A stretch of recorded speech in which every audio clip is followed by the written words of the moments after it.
बिस्मिल्लाहिर्रहमानिर्रहीम। शुरू अल्लाह के नाम से जो बड़ा मेहरबान और निहायत रहम वाला है। मेरे तमाम स्टूडेंट्स को मेरे चैनल ग्लोबल लाउंज में खुशामदीद। उम्मीद है आप बहुत अच्छे से पढ़ाई कर रहे हैं और आपको सारा वो वर्क मिल रहा है जो आप चाहते हैं। अगर इसके अलावा भी कोई वर्क आपको चाहिए तो आप हमें कमेंट बॉक्स में बता सकते हैं। हमारा आज है लेक्चर नंबर 11 और छठा सबक है, यानी चैप्टर नंबर 6 पर हम आ गए हैं। और चैप्टर का हमारा नाम है छुट्टी का दिन। छुट्टी का दिन बड़े मज़े का दिन होता है, बहुत इंजॉय करने का दिन होता है। तो इसकी हम सबसे पहले रीडिंग करेंगे और उसके बाद इसको बहुत अच्छे तरीके से समझेंगे।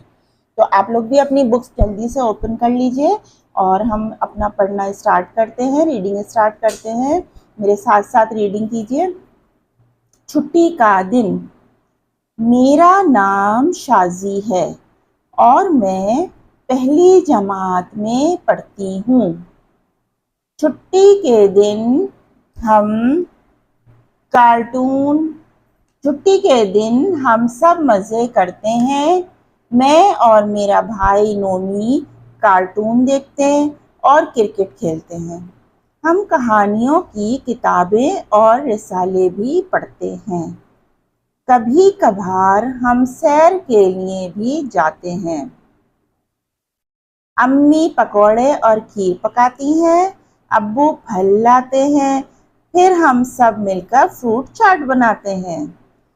खाने की चीज़ें लेकर हम समंदर की सैर के लिए जाते हैं। अब्बू खाने की चीज़ों को ढाँप देते हैं ताकि इन पर मक्खी और मच्छर ना बैठें। अम्मी कहती हैं, मक्खी मच्छर बीमारियां फैलाते हैं। मैं दादा जान के साथ सीपियां जमा करती हूँ।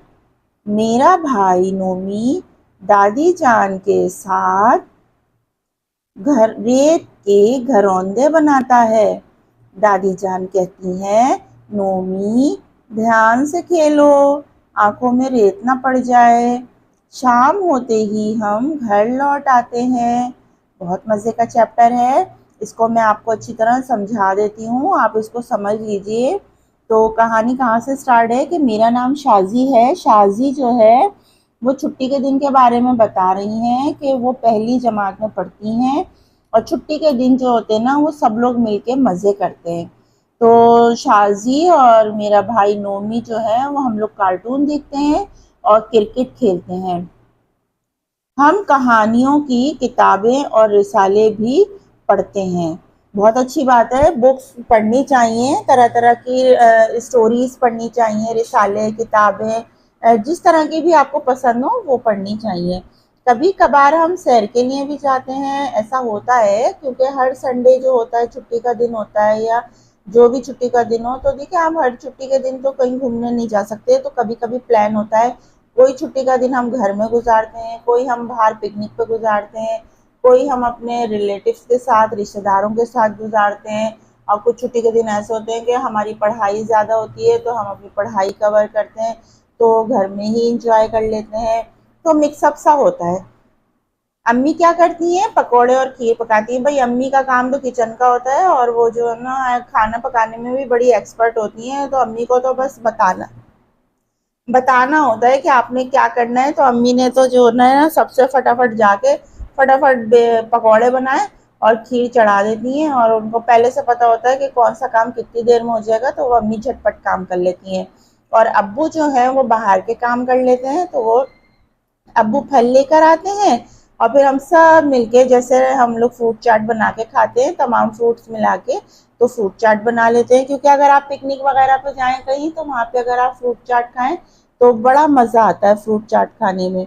तो खाने की चीज़ें लेकर हम समंदर की सैर के लिए जाते हैं। समंदर की सैर पे सी साइड पे बहुत मज़ा आता है और जनाब वहाँ पर तो पिकनिक ही का अलग मज़ा होता है।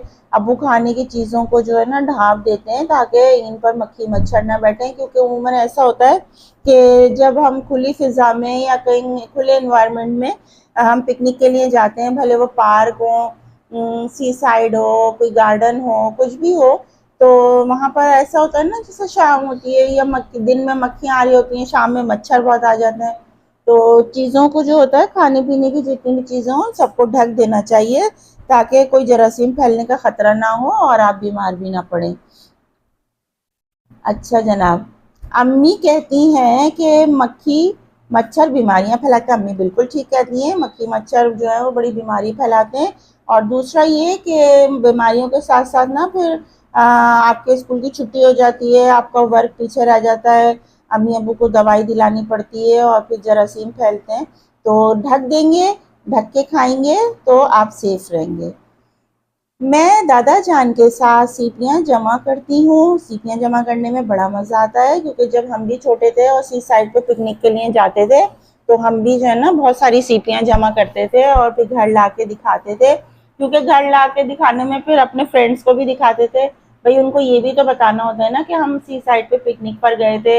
ये भी तो एक सबूत होता है ना, सीपियाँ जमा करके लेकर आते हैं वहाँ से, तो कि भाई हमने जो है सी वाकई में हम सी साइड पे गए थे, मजाक नहीं कर रहे। तो हम देखें ये सीपियाँ लेकर आए, या वहाँ से हम सीपियों की कोई भी चीज़ें खरीद कर ले आते हैं, कुछ भी। तो इस तरह की ना ये एक बड़ा अच्छा सा सबूत होता है अपने फ्रेंड्स को बताने के लिए कि हम सी साइड पर गए थे। तो आप भी इस तरह कर सकते हैं। अच्छा जी, नोमी जो है मेरा भाई, नोमी दादा जान के साथ रेत के घरौंदे बनाता है। रेत के साथ घर बनाने में बहुत मज़ा आता है, बड़ा इंजॉयमेंट होता है। और दूसरा ये कि जब वो लहर, बड़ी सी लहर आती है, तो फिर वो पानी के साथ वो सब बहा के भी ले जाती है। तो थोड़ा दूर होके बनाते हैं तो थोड़ी देर बना रहता है। दादी जान कहती हैं कि नोमी ध्यान से खेलो, आंखों में रेत ना पड़ जाए। बिल्कुल ठीक कहती हैं दादी जान, क्योंकि आंखों में रेत ना पड़ जाए। क्योंकि देखें मट्टी जब हाथ में लग जाती है ना, और सी साइड की जो रेत होती है ना, तो वो आम मिट्टी की तरह नहीं होती। तो उसको ये होता है, जब आप हाथ लगाते हैं ना, तो जब तक आप उसको पानी से वॉश नहीं करेंगे ना, वो आपके हाथ, आप कितने भी झाड़ लेंगे ना, वो आपके हाथों पे चिपकी रहती है, बहुत बारीक होती है। तो इसीलिए जब आप उस हाथ को अगर अपने फेस पे लगा लें, आइस के करीब लगा लें, तो वो जब आंखों में चली जाती है ना, बड़ी मुश्किल से फिर आपको आइस धोनी पड़ती है, फिर निकलती है। तो दादी जान बिल्कुल ठीक कहती हैं कि आंखों में रेत ना पड़ जाए। और फिर ऐसे पिकनिक के टाइम पे अगर आंखों में रेत चली जाएगी तो कितनी परेशानी होगी ना, फिर वो आप तो रोने लग जाएंगे, रेत चली गई, मट्टी चली गई, मट्टी चली गई, फिर अम्मी अबू पानी ला के आपकी आइस धोने लगेंगे, और इसी में एक आध घंटा जो है ना वो हमारा निकल जाएगा पिकनिक का। और ऐसा ही होता है। शाम होते ही हम घर लौट आते हैं। बिल्कुल ठीक बात है, शाम होते ही घर आ जाना चाहिए, शाम को घर पे मौजूद होना चाहिए। और क्योंकि रात आराम करने के लिए होती है, दिन भर छुट्टी के दिन जब आप खेल कूद कर लेते हैं, पिकनिक कर लेते हैं, तो दूसरे दिन आपको स्कूल जाना होता है। तो शाम को घर आके नहा धो के और रेस्ट करना चाहिए। अच्छा, पिक्चर्स आपकी ये बनी हुई है, इसमें देखें आप, ये नोमी बच्चे हैं, ये यहाँ पर टीवी में कार्टून देख रहे हैं, कुछ बुक्स पढ़ रहे हैं। और यहाँ पर देखें आपकी दूसरी जो पिक्चर है, इसमें इन्होंने मेंशन किया है, पिक्चर्स बनाई हैं कि ये दादी हैं, ये शाजी हैं, ये अब्बू हैं, ये अम्मी हैं, ये दादा हैं और ये नोमी है। तो सब मिलके जो है वो फ्रूट चाट बना रहे हैं और पिकनिक का अरेंजमेंट कर रहे हैं जाने के लिए। और इसके साथ ही तीसरी वाली पिक्चर में जो है पिकनिक पर आ गए हैं, यहाँ तो सारा सी नज़र आ रहा है। और ये जनाब यहाँ पर ये स्टार फिश भी नज़र आ रही है। और ये बच्चे यहाँ पर क्रिकेट भी खेल रहे हैं, और यहाँ पर जनाब बड़े मज़े हो रहे हैं, खाना पीना भी रखा हुआ है, अम्मी अब्बू भी हैं। अच्छा, यहाँ पर जनाब ये दादी भी बैठी हैं, और नोमी जो है वो मिट्टी से घरौंदे बना रहे हैं और दादी जान उनको समझा रही हैं। सही है, सब छुट्टी का दिन एंजॉय कर रहे हैं। बहुत अच्छा चैप्टर है, इसको आपने अच्छे से समझ लिया है। अब हम क्या करेंगे, इसमें इमले के लिए मुश्किल अल्फाज ले लेंगे। इमले के लिए, इमला के लिए मुश्किल अल्फाज, ठीक है। अब हम इसमें से इमली के लिए मुश्किल अल्फाज ले लेते हैं, तो हम इसको अंडरलाइन कर रहे हैं, आप भी अंडरलाइन कर लीजिए। तो पहला वर्ड ले लेंगे हम नाम, शाजी ले लें लिखने में मसला हो तो। पहली जमात पढ़ती छुट्टी, मज़े, नोमी, कार्टून, क्रिकेट, कहानियों, किताबें, रिसाले, पढ़ते, कभी कभार, सैर, पकौड़े, खीर पकाती। अब्बू क्या लाते हैं? फल, फल लाते हैं। फ्रूट चाट को अंडरलाइन कर लें। खाने की चीजें, चीजों को अंडरलाइन करेंगे। समंदर, अच्छा, चीजों, ढाप, मक्खी, मच्छर, बीमारियां फैलाते, सीपियां जमा। मेरा भाई नोमी दादी जन के साथ रेत, घरौंदे, और इसके बाद जनाब हम लेंगे ध्यान, ध्यान से खेलो। आंखों, रेत हमने लगा लिया था ऊपर, पड़ जाए, ठीक है। शाम होते ही हम घर लौट, लौट पे लगा ले तो ये हमारे इमले के डिफिकल्ट वर्ड हो गए।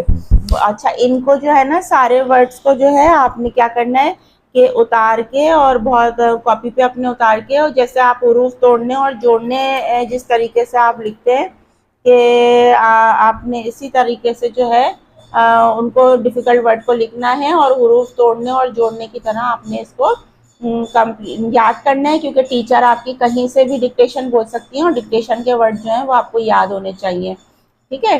तो ये जनाब हमारा ये काम यहाँ पर कंप्लीट होता है। तो इस लेक्चर 11 को हम यहीं ख़त्म करते हैं, एक अहद और एक अच्छी बात के साथ, कि 3 काम किसी के दिल में आपकी इज्जत बढ़ा सकते हैं। सलाम करना, किसी को जगह देना, और अच्छे नाम से पुकारना। बेशक जिसने भी कही है ये बात बिल्कुल ठीक कही है कि हमेशा सलाम करने में जो है वो आपको पहल करनी है, और सलाम करने से कोई छोटा बड़ा नहीं कि हम छोटे हैं वो बड़े हैं तो वो पहले करेंगे। आपको जो भी कोई नज़र आए, अपने रिश्तेदार हैं, घर में दाखिल हो रहे हैं, बाहर जा रहे हैं, स्कूल जा रहे हैं, मदरसे जा रहे हैं, कहीं भी जा रहे हैं, जो भी आपको नज़र आए, शॉप पे जा रहे हैं, कुछ ख़रीदारी करने जा रहे हैं, तो सलाम पहले कीजिए। किसी को जगह देना, किसी महफिल में जाएं, अपनी क्लास में जाएं, घर में जाएं। अगर आप छोटे हैं तो आपको क्या करना है, जैसे आप अपने बड़ों को देखे हैं तो फ़ौरन आपको उनको जगह देनी है और आपने उनके लिए जगह बनानी है। इससे दूसरों के दिलों में आपके लिए जगह बनती है और आपका इखलाक बुलंद होता है। अच्छे नाम से पुकारना, हमेशा लोगों को अच्छे नाम से पुकारना चाहिए, कभी भी बुरे नाम से नहीं पुकारना चाहिए। ये बात अल्लाह को सख्त नापसंद है, क्योंकि बुरे नाम से पुकारने से एक तो उसके नाम के मायने चेंज हो जाते हैं, और उसके पेरेंट्स ने जो उनके अच्छे नाम बच्चों के रखे होते हैं या जिन लोगों के, तो उनके बहुत अच्छे मायने होते हैं जो उनकी शख्सियत पे असरअंदाज होते हैं। तो हमेशा उनको उनके नाम से पुकारना चाहिए, ठीक है। तो इसलिए आपने क्या करना है, इस अहद को अच्छे से निभाना है और इस अच्छी बात को बिल्कुल बांध के रखना है। तो आज की क्लास हम यहीं ख़त्म करते हैं। अपना बहुत सा ख्याल रखिएगा। अपनी टीचर साहिबा खान को इजाज़त दीजिए। अल्लाह हाफिज़।